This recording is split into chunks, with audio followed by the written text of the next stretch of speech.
श्री गुरुदेव दत्त.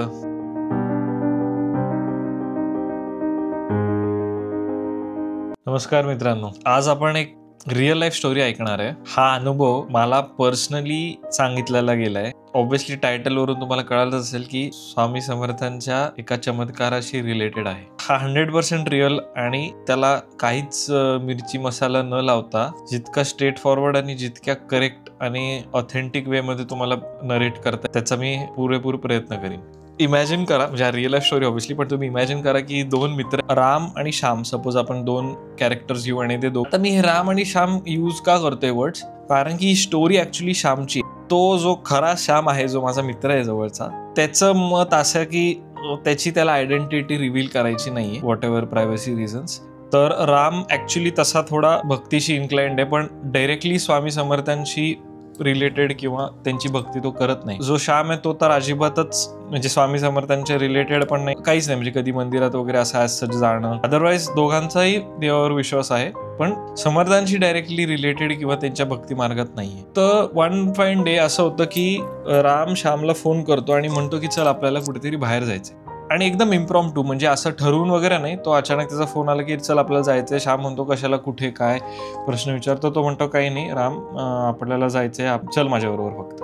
राम श्यामला घेऊन जातो एका स्वामी समर्थांच्या मंदिरात. आणि जो राम श्यामला घेऊन जाणार आहे तो पण असा काय रेग्युलरली स्वामी समर्थांच्या मंदिरात जात नाही, मठात जात नाही. पण त्याला काय वाटलं त्या दिवशी माहित नाही, कोणास ठाऊक. तर श्याम हा खूप त्या पर्टिक्युलर काळ फायनान्शियल इश्यूज त्याचे चाललेले आणि इतके की म्हणजे त्याचं घर बँक सीज करणार होतं, इतकं सिरियस इश्यू होता. त्यांचे काहीतरी लोन्स होते, ते डिफॉल्ट झालेले आणि त्यांना ते पेमेंट करता येत नव्हते बिकॉज कोविड आलेला, त्यांचे वडील वारलेले आणि फॅमिली मोठ्या संकटात फायनान्शियली अडकलेली आणि लिटरली सीज होणार होता. आणि त्यांना माहित नव्हतं की ते कसे पैसे वगैरे रिटर्न करतील किंवा कसं त्यांचं घर वाचवता येईल. तर तिथे बसल्या बसल्या श्यामच्या डोक्यात आलं की आता आलोच आहे तर आपण स्वामींना मागू किंवा विचारू काहीतरी. तर त्याच्या मनात हे आणि स्पष्ट त्याचेच शब्द आहेत, मी माझा काय त्याच्यात ऍड करत नाहीये. तो म्हणला की एवढे लोक तुमच्या भक्ती करतात, तुमच्याकडे येतात, तुमचं करतात वगैरे, एवढ्या लोकांना अनुभव आलेले आहेत आणि मी तुम्हाला काहीतरी एक मागतो. आता ह्याची बॅक स्टोरी सांगतो थोडी.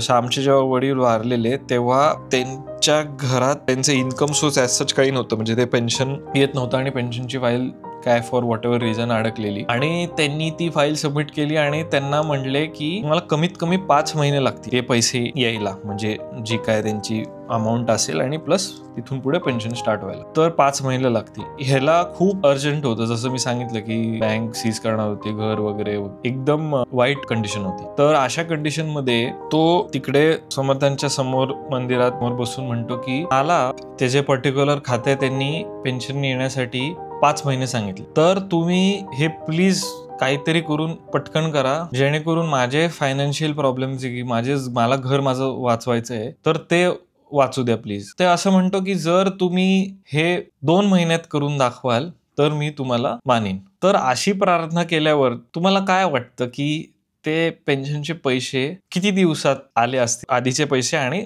जे मंथली पेन्शन येतं ते किती दिवसात आलं असेल, काय वाटतं? असं ऐकता तुम्ही कमेंट्स मध्ये टाईप करा की 5 महिने त्या लोकांनी, त्या खात्यांनी त्यांना सांगितलेलं की मिनिमम 4-5 महिने लागतील. ह्यांनी तिथे देवाची प्रार्थना केली की 2 महिने देऊ दे. तुम्हाला काय एक्सपेक्टेड, किती दिवसात आलं असेल ते कमेंट मध्ये टाईप करा. जो पर्सन, जो राम आहे, तो राम कॅरेक्टर ऍक्च्युली मी आहे. ऑनेस्टली मी पण असं ॲज सच समर्थांच्या मठात मंदिरात जात नाही. मी दत्त भक्ती करतो आणि साई भक्ती करतो आणि मला असं वाटतं की ते सगळं सेमच लिनिएज आहे, सगळं इंटरकनेक्टेड आहे, पण डायरेक्टली माझं रिलेशन नाही. आणि मी त्या दिवशी त्याला का घेऊन गेलो हे मला अजूनही माहित नाही. फक्त गुरुवारचा दिवस होता आणि मी गुरुवारच्या दिवशी त्याला म्हणलं की तू माझ्याबरोबर चल आणि तो माझ्याबरोबर आला. आता मी त्याला का नेलं, कशामुळे, मला ऑनेस्टली माहित नाही. ते मला आतून आलं की बाबा घेऊन जायचंय, चल तू पण ये, मी पण चाललोय, जाऊ. आणि मग मी थोडं पिरॅमिड्स मध्ये वगैरे पण आहे, त्या पिरॅमिड एनर्जीज मध्ये वगैरे, तर ते समर्थांचे तिथे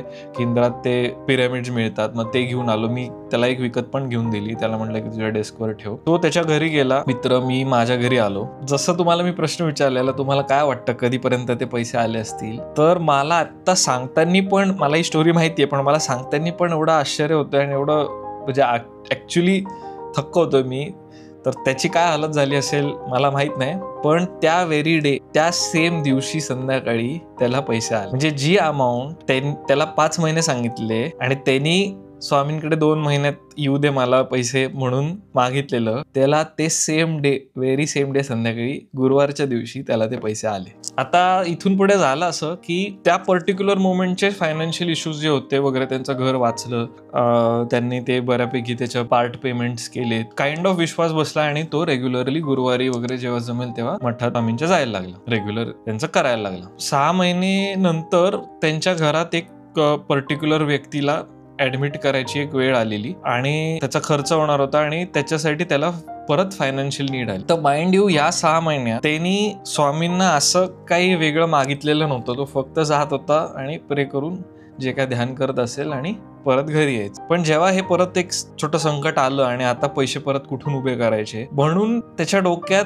आणि खरं म्हणजे ह्युमन माइंड, आपलं माणसाचं डोकं कसं काम करतं बघा, त्याला पहिला चमत्कार झालाय. आता त्याच्या डोक्यात असं आहे की जसं आपलं सायंटिफिक ब्रेन जे म्हणतो ना आपण, थिंकिंग माइंड काम करतं. जर पहिला एपिसोड किंवा पहिला चमत्कार कोइन्सिडन्स होता का, म्हणजे ह्युमन ब्रेन कसं काम करतं बघा, त्याच्या माइंड मध्ये हा प्रश्न आला की पहिला जो चमत्कार झाला तो योगायोग होता का. आणि त्यांनी आता स्वामींना त्यांच्या तिथे मठात जाऊन तिकडे असा प्रश्न केला की जर पहिला इन्सिडेंट योगायोग नसेल तर आता ही अशी परिस्थिती आली आहे, मी माझ्यासाठी काय मागत नाही, पण घरात कोणतरी हॉस्पिटलाइज आहे आणि त्याला सर्टन अमाऊंट लागणार आहेत, तर तू हे कसं करून दाखव मला काहीतरी, कारण आता माझ्याकडे ते पैसे नाही आहेत ते सगळं घडून आणण्यासाठी. तर इन अ वे त्यांनी स्वामींना चॅलेंज केलं की ठीक आहे, आता तुम्ही पहिल्यांदा तर केलं, तर मे बी तो कोइन्सिडन्स असेल, आता तुम्ही ते, म्हणजे इथून पुढे मी क्वेश्चन करणार नाही तुम्हाला की हे लास्ट टाइम तुम्ही मला प्रूव्ह करा की हे खरं आहे, म्हणजे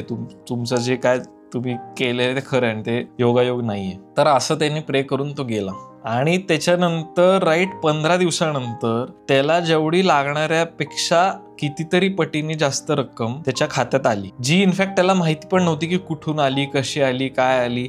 मग त्यांनी त्याचा बराच शोध लावला, त्याला ट्रेस केलं त्या अमाऊंट्स कुठून आल्या, आणि ते काही अमाऊंट्स होत्या अशा पेंडिंग की जे त्यांना ऍक्च्युली माहित पण नव्हतं आणि ते येणं म्हणजे त्याचा काही संबंधच नव्हता येणं. तर अशा 2 चमत्कार असे 2 घडले ह्या माझ्या मित्राबरोबर. ऑब्व्हियसली आता त्याची भक्ती खूप डीप झाली आहे, आता तो क्वेश्चन तर करतच नाही. आता तो इनफॅक्ट तो म्हणतो की मी जातो मठात आणि मी फक्त बसतो आणि येतो, म्हणजे काही मागत नाही, काही नाही, कारण त्याला कळालंय की आता आपली लायकी मागायची नाही, फक्त भक्ती करायची, आणि तीच प्युअर भक्ती आहे. मला असं वाटतं खूप लोक मे बी करतात आणि त्यांना रिझल्ट नाही मिळत, तर आय थिंक ते result is all about surrender, आणि ते पूर्ण वाहून घेण्यात नंतरच ते रिझल्ट येतात. आणि प्युरिटी म्हणजे तुम्ही ते काय इंटेन्शननी ते मागतायत, कशासाठी मागतायत, हे खूप इम्पॉर्टंट आहे त्या पर्टिक्युलर प्रेयरमध्ये. म्हणजे जे ना या व्यक्तीनी किंवा मी खूप असं स्वामींशी रिलेटेड नाहीये, तर मी त्याला घेऊन जायचं काय निमित्त होतं आय डोंट नो, हे सगळं घडून आणण्यासाठी होतं का त्याच्या बाबतीत तर त्यांनी असा काय खूप लाखोंचा जप वगैरे केलेला नव्हता किंवा काय असं कडक काही उपवास किंवा काहीच नाही, म्हणजे जस्ट प्युअर हार्ट इंटेन्शन्स, आणि त्याला ते हे पर्टिक्युलर रिझल्ट दिसले. सगळे एपिसोड्स माझ्याशी काहीतरी रिलेटेड आहे किंवा मी कुठेतरी निमित्त ठरलो त्याला मंदिरात घेऊन जायचं, हे मला माहित नव्हतं. ही जवळजवळ 1.5 वर्षापूर्वी गोष्ट आहे, ते त्यांनी मला आत्ता एक मागच्या महिन्यात सांगितली. आणि आज व्हिडिओ बनवण्याचं कारण म्हणजे आज त्यांनी घरी स्वामींची एक मूर्ती आणली होती आणि आमचा असाच टॉपिक चाललेला, आणि त्यांनी मला मागच्या महिन्यात सांगितलेलं की असं झालं तुझ्यामुळं मी मंदिरात गेलो, आणि म्हटलं मग ठीक आहे आपण या टॉपिकवर बोलू, आणि मे बी ह्याच्यानी लोकांना प्रेरणा मिळेल की ऍक्च्युअल श्रद्धा काय आहे, भक्ती काय आहे, आणि इट्स नॉट जस्ट जे टिपिकल आपण दररोजचं डेली करतो, पण ते मनात आपल्या कंटिन्यूस काय चालतं ते जास्त इम्पॉर्टंट आहे. तर त्याच्या बाबतीत एक बॅक स्टोरी अशी होती की त्याला बऱ्याच 2-3 वेळा स्वामींचे स्वप्न आलेले आणि त्याला ते दिसले होते, तो त्यांचा पाठलाग करत होता. असं डिटेल्स मध्ये मी जाणार नाही, पण त्या स्वप्नांचं आत्ता डिकोड केलं तर त्याचा अर्थ असा निघत होता की स्वामी त्याला बोलवत होते मंदिरात, त्यांच्याकडे बोलवत होते, पण हा जात नव्हता. म्हणजे व्हॉट एव्हर, त्याला मे बी वाटलं असेल की भास आहे, स्वप्न पडलाय किंवा किती खरं आहे माहित नाही, मला फक्त दिसले, तर ते त्याला बोलवत होते आणि हा जात नव्हता. त्याला इनफॅक्ट 3-4 त्याच्या नातेवाईकांनी प्रॉम्प्ट पण केलेला, अरे तू जात जा मठात तिकडे वगैरे, पण तरी त्यांनी ते दुर्लक्ष केलं. आता बराच वेळ असं होतं की तुम्हाला त्याला बोलवायचं असेल तर ते काहीतरी प्लॅनिंग प्लॉटिंग होतं आणि तुम्हाला जिथे पोहोचायचंय तुम्ही ऑटोमॅटिक तिथे पोहोच. मी माझ्याबद्दल सांगायचं की मला का वाटतं की निमित्त झालं असेल, तर माझ्या वडिलांनी मला एक प्रेयरचा एक आपण प्रार्थना करतो ना, तर त्याचा त्यांनी एक पार्ट सांगितलेला की ते काय प्रार्थना करतात. सो माझे वडील एक गव्हर्नमेंट सर्वंट, पब्लिक सर्वंट होते. ते म्हणायचे की मी ब्लेस्ड आहे की मला दररोज जॉबला जातो तेव्हा काहीतरी माझ्याकडे ती पॉवर आहे की मी काहीतरी कोणाचं चांगलं करू शकतो किंवा भलं करू शकतो. तर त्या अशी देवाला प्रार्थना करायचे की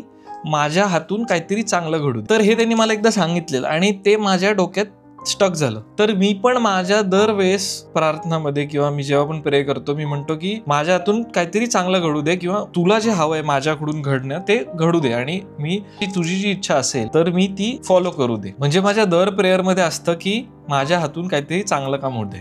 आता मे बी मी जी हे प्रेयर करतोय त्यामुळे जे सगळं कनेक्शन आहे म्हणजे दत्तगुरूंचं, साईबाबांचं आणि जे मी ऍक्च्युली त्यांची भक्ती करतो, म्हणजे रादर मी नाही करत, तेच आपल्याकडून सगळं करून घेतात. आपण माझा सांगायचा उद्देश काय की हे सगळं कनेक्टेड आहे आणि तुम्ही निस्वार्थपणे काय पण मागत असतात किंवा तुमचं काय इंटेन्शन असेल तर तुम्ही कोणाच्या तरी ऑटोमॅटिक हेल्पला येतात चांगल्या कामासाठी. तर मे बी असंच घडलं असेल माझ्या बाबतीत की त्याला स्वप्न पडलेले आणि तरी तो त्याच्यावर ऍक्शन घेत नव्हता. त्याला लोक सांगत होते आणि मग मी वन फाईन डे, जे मी कधीच ऍक्च्युली असं करत नाही, पण त्या दिवशी मला काय वाटलं व्हॉटेवर आणि मी त्याला असंच फोन केला आणि म्हटलं की चल माझ्याबरोबर. मी असं कधी करत नाही युजली, म्हणजे नाही का मी आधी कॉल करतो, त्याला विचारतो कधी फ्री आहे, काय कधी भेटायचं वगैरे वगैरे असं.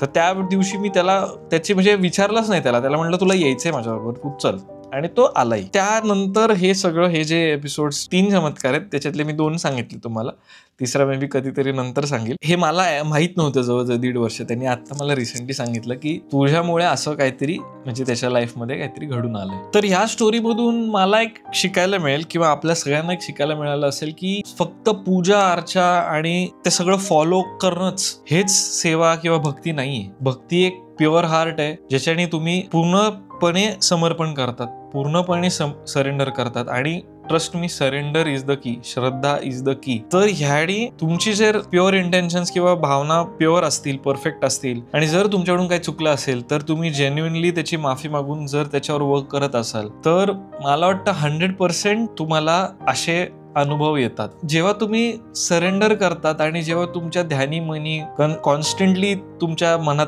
नामस्मरण चालू असतं तर तुमच्या लाईफमध्ये ऑटोमॅटिकली मिरेकल्स होत जातात. तर तुम्हाला हा व्हिडिओ जर आवडला असेल आणि असेच मे बी काय अजून व्हिडिओज अध्यात्म रिलेटेड किंवा भक्तीशी रिलेटेड कमेंट्समध्ये टाईप करा, मी नक्की अजून थोडं डीप जायचा प्रयत्न करीन. हा व्हिडिओ बनवायचा उद्देश त्याची स्टोरी सांगणं होतं. सो आय होप तुम्हाला व्हिडिओ आवडला असेल. थँक्यू. श्री स्वामी समर्थ.